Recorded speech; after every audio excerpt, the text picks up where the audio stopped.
안녕하세요. 앞다투어입니다. 지난 5월 14일에 제가 당한 기막힌 사연에 대해 좀 장황하게 하소연하는 영상을 올렸었는데요. 많은 분들이 관심을 보여주셔서 후속 영상을 올리게 되었습니다. 먼저 올렸던 영상 내용은 지난 4월 16일 날 탑승한 대한항공 두바이행 KE951편이 무려 이틀도 넘는 초장기 운항 지연 사고를 일으켜 네 가족의 인생 여행이 허무하게 무산되었다는 이야기였습니다. 그래서 결국 두바이에서 갈아탈 비행기를 못 타게 되면서 그토록 갈망했던 가족 여행이 물거품이 되었는데요.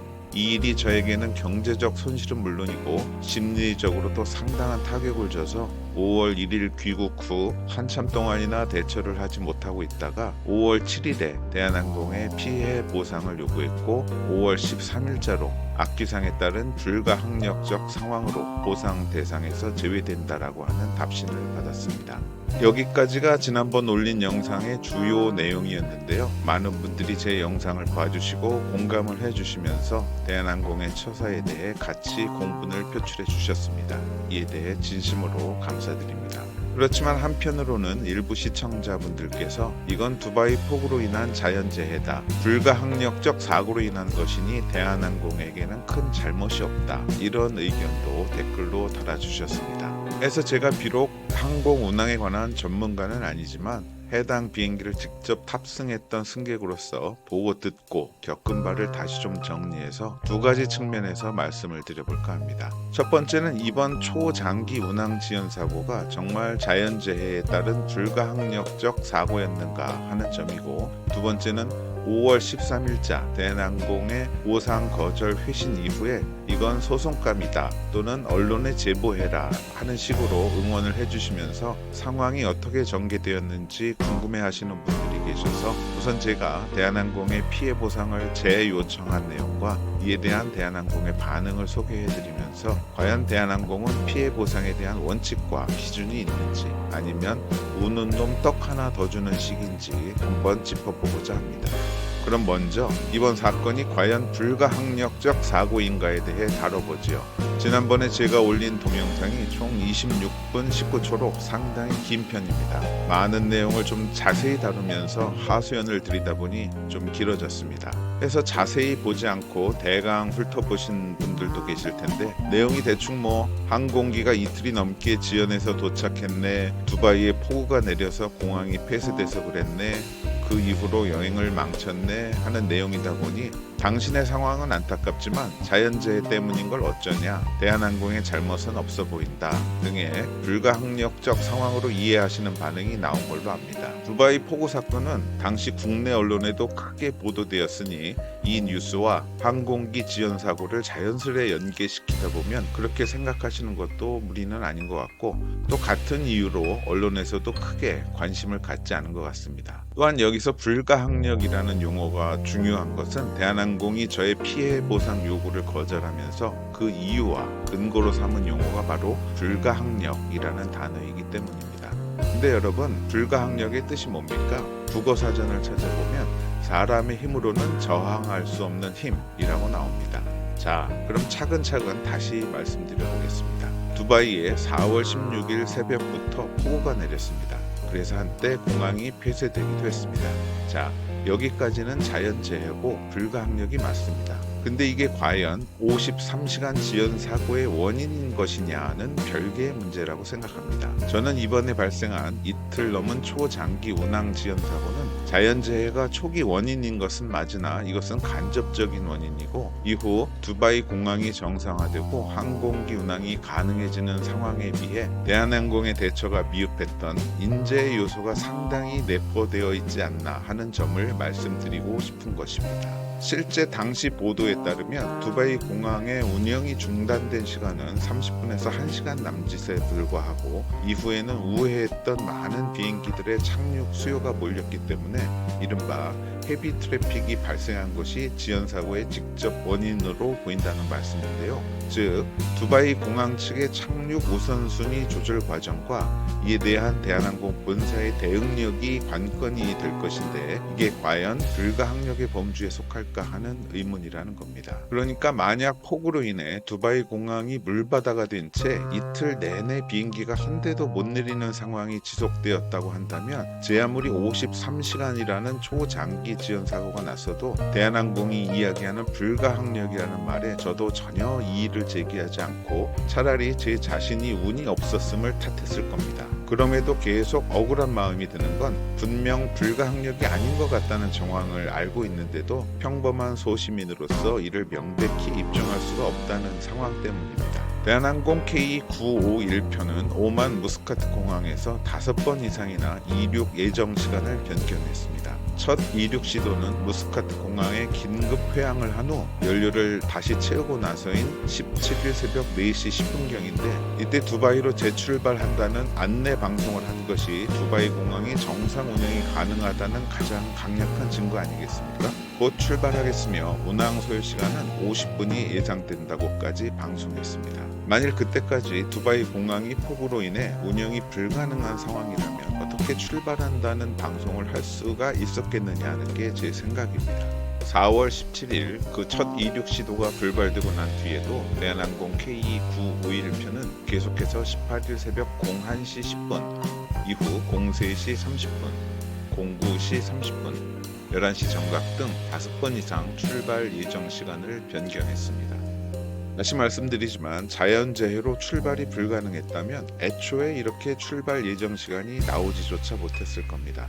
그래서 저는 이 과정에서 두바이 공항 측으로부터의 착륙 관제 우선순위 확보 실패, 시간이 점점 경과하면서 K951편 조종사 및 승무원 휴게시간 보장 문제 돌출, 이후 오만이라는 대한항공 미취항 지역 회항에 따른 교체 승무원 신속 조달 실패 등 여러가지 인위적 문제가 복합적으로 개입되면서 운항 지연 시간이 30시간, 40시간, 50시간 등 계속 악화되었다고 생각합니다.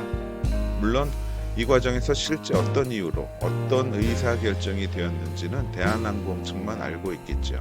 항공 관제는 진짜 전문 영역이고 승무원 휴게 보장도 의무 규정이라니까 저는 그냥 추측만 할 뿐입니다. 그러니까 이와 같은 엄청난 정보의 비대칭성 상황에서 대한항공은 그냥 악기상에 따른 불가항력적 상황으로 보상 대상에서 제외만 내세우고 있고, 그 뒤에 친절하게도 이는 한국 소비자원 소비자 분쟁 해결 기준에도 부합한다라고 덧붙이고 있는 것입니다. 이는 반대로 뒤집어 생각하면 불가항력이 아니라면 피해 보상 대상이 된다는 뜻이겠지요. 적절한 예가 아닐지 모르겠지만 이렇게 한번 생각해 보자고요. 작은 저수지가 있는 어느 시골 마을에 저수지를 기준으로 상류 쪽 윗마을과 하류 쪽 아랫마을이 있습니다. 그런데 비가 많이 내려 저수지 윗마을 쪽 논이 침수되기 시작합니다. 저수지 뚝을 관리하는 삼식이 삼촌은 곧 수문을 열겠다고 방송하고는 잠시 후 다시 오후 3시에 열겠다, 내일 새벽에 열겠다, 내일 오전에 열겠다 하다가 자기 근무 시간이 끝났다고 교대 관리인이 오면 아마 내일 오후쯤 수문을 열 수 있을 거다 합니다. 근데 공교롭게도 교대 관리인은 옆마을에 놀러 갔다가 모레 나와서 수문을 열죠. 그 사이 저수지 뚝이 넘쳐 아랫마을 논이 모두 침수되었습니다. 이 경우 윗마을 침수는 분명 불가항력적 자연재해가 맞지만 아랫마을 피해까지 불가항력이라 할 수 있을까요? 불가항력이 아니라는 것은 당시 대한항공 홈페이지에서 확인한 K951편의 운항정보 확인서를 통해서도 알 수 있습니다. 여기 하단의 사유란을 보면 항공기 운항 사정에 의해 무스카트로 회항이라고 나옵니다. 영어로는 due to aircraft operational condition이라고 나옵니다. 만일 악기상에 의한 불가항력이라면 그런 내용이 나와야 하는 것 아닌가요? 아무튼 첫 번째 주제인 불가항력에 관해서는 제 주장이 그렇다는 거고, 이를 확인하기 위해 정보 주체에 더 가까이 다가가 증명할 형편은 안 되니까 이렇게 영상을 통해서라도 다시 한번 하소연하는 거고, 여러분들의 공감을 구하고자 하는 것입니다. 소송 이야기도 하시는데 그건 뭐 엄두가 안 나니까 혹시 취재하실 수 있는 기자분들이 관심 가지시면 좋겠네요. 다음은 두 번째 주제인 피해 보상과 관련한 내용입니다. 제가 처음에 대한항공에 피해 보상 요구를 제출한 것은 5월 7일입니다. 지난번 올린 동영상에서 20분 넘게 하소연을 드릴 정도로 구구절절한 사연을 가진 사람이다 보니 피해 보상 요구를 쓸 때 감정이 좀 격해지더라고요. 그래서 사용하는 용어나 말투가 좀 공격적이긴 했지만 3천자라는 제약이 있어서 하고 싶은 말을 다 하진 못했습니다. 어쨌든 이렇게 피해 보상을 요구하는 이유와 내역을 정리해서 보냈습니다. 그 이후 답장을 받은 게 일주일 정도 지난 5월 13일이었고요. 내용은 이미 밝혀드렸듯이 기상에 의한 불가항력적 상황으로 피해 보상이 안 된다는 거였죠. 그 후 5월 14일 날 동영상을 만들어 올려 억울한 마음을 호소했고요. 그래도 좀 분이 안 풀려 5월 19일자로 다음과 같은 피해 보상 재요구 메일을 보냈습니다. 거기서는 이러이러한 이유로 불가항력이 아닌 것 같다. 사실 승무원 휴게 시간 보장 때문에 승객들에게 장기 운항 지연 사고를 낸 게 아니냐라는 이야기를 언급했죠. 그리고 당시 승무원들이 무스카트 공항 내에서 취식한 식음료 때는 처리해 준다고 했는데 그것도 안 해주냐는 말도 첨언했습니다.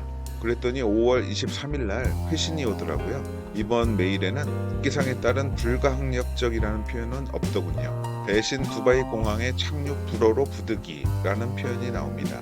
나아가 이번에는 승무원 법정 근무 시간 준수는 국토부의 지침에 따른 것이라고 합니다. 이쯤 되면 제가 줄곧 주장한 내용을 간접 시인한 거 아닌가요? 장기 운항 지연 사고의 원인이 불가항력이 아니고 인적 컨트롤 문제였다는 것을. 그리고 이번에는 식음료 때 207,708원은 영수증 제출 시 보상을 해주겠다고 계좌번호를 달라고 합니다. 아니 5월 13일 날은 불가항력이라 보상 대상에서 제외되고 한국소비자원 분쟁 어쩌고에도 부합한다고 하더니 우는 놈 떡 하나 주는 것도 아니고 이게 뭐 하는 건지 모르겠습니다. 메일을 한 번씩 더 보낼 때마다 호텔비, 관광비, 비행기 티켓값 이렇게 순서대로 줄여나요? 도대체 피해 보상 원칙이나 기준도 없이 뭔가 적선받는 느낌이라서 20만 원을 받는데도 기분이 과히 좋을 것 같지는 않습니다. 한편 이와 같은 대한항공의 태도와 많이 비교되는 아주 친절하고 기분 좋은 사례가 있어 소개해드리고자 합니다. 바로 제가 4월 17일 오후 3시에 예약했던 버즈 알 아랍 인사이드 투어 골드 카푸치노 관광 상품에 대한 환불 요청에 관한 것입니다. 제가 이 상품을 예약하고 결제한 것은 여행을 떠나기 한참 전인 지난 3월 13일이었고요. 7성급 호텔인 버즈 알 아랍 호텔 내부 관광과 더불어 골드 커피나 골드 마티니를 즐길 수 있는 상품이었습니다. 그래서 저희 부부와 처남 부부가 각각 골드 카푸치노 2인권 하나, 골드 마티니 2인권 하나 이렇게 두 건의 상품을 예약했습니다. 상품 예약 즉시 카드 결제가 완료되었고요. 2인권 티켓 한 장에 현지 화폐로 798 디르함씩 총 1596 디르함이 결제되었고 한화로는 29만 1119원씩 모두 58만 2238원이 청구되었습니다. 적은 금액은 아니었지만 원래 KE951편이 현지 시간으로는 4월 16일 오후 6시 30분쯤 도착 예정이었으니까 그 다음 날인 4월 17일 오후 3시 관광 상품에 참여하는 것은 일정상으로는 전혀 문제가 없었습니다. 그런데 사단이 났죠. 두바이에 4월 18일에나 도착을 한 겁니다. 날짜가 지나가 버렸으니 환불이 안 되겠구나 생각하다가 그래도 혹시 모르니 메일이나 한번 보내보자 하고 4월 28일에 환불을 요청하는 메일을 보내봅니다. 큰 기대를 갖고 보낸 게 아니니 내용도 아주 간단하게 썼어요. 그랬는데 5월 1일에 답장이 왔습니다. 검토해 보겠다고 합니다. 영업일 기준으로 3-40일이 걸린다고 해서 꽤 오래 걸리겠구나 싶었지만 그래도 단박 거절은 아니어서 다행이었습니다. 그리고 오지 못해 유감이라고 하고 또 도움이 필요하면 주저하지 말고 연락하라는 표현에 참 따뜻함을 느꼈습니다. 그래서 고마운 마음에 5월 6일에 감사 답장을 보냈고 내가 진짜 불가피하게 못 간 거라는 걸 입증하기 위해 비행기표도 첨부했습니다. 그런데 한 3-40일 걸릴 것이라더니 열흘 만인 5월 10일에 회신이 왔습니다.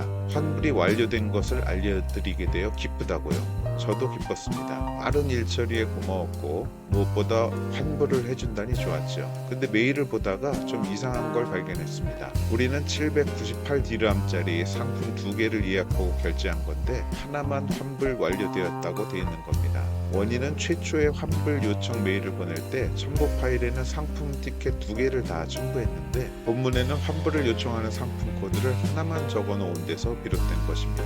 그래서 다시 5월 11일 날 원래 예약한 상품이 2개인데 하나만 처리되었으니 나머지 하나도 환불이 가능한지 묻는 메일을 다시 보냈습니다. 번거롭게 해서 좀 미안한 마음도 들고, 사실 이런 일을 처리하는 부서에서 이런 일이 발생하면 저 같아도 좀 짜증스러울 것 같았는데 5월 25일자로 나머지 한 상품도 환불이 완료되었다는 메일을 받았습니다. 여러분, 이게 진짜 고객 서비스고 품격 높은 마인드죠. 이 상품에 참여할 수 없도록 직접적인 원인을 제공한 대한항공은 불가항력 타령이나 하면서 환불을 외면하고 있는데, 진짜 그런 사정이 있었는지 없었는지 확인할 수도 없었던 버즈알 아랍 인사이드 투어 측은 그럼에도 불구하고 우선 관광 상품에 참여하지 못한 고객의 마음을 위로하고 그 안타까움을 같이 공감하는 따뜻한 단어를 사용해가며 환불에 응해주었습니다. 참 여러모로 시사하는 바가 크다고 생각합니다. 자, 이번 영상은 여기까지고요. 지난번 영상에서 많은 분들이 관심을 가져주시고 뒷이야기를 궁금해하셔서 후속편을 한번 만들어 보았습니다. 시청해 주셔서 감사드리고요. 또 좋은 의견이나 말씀 주실 것 있으면 댓글로 남겨주시기 바랍니다. 그럼 안녕히 계세요.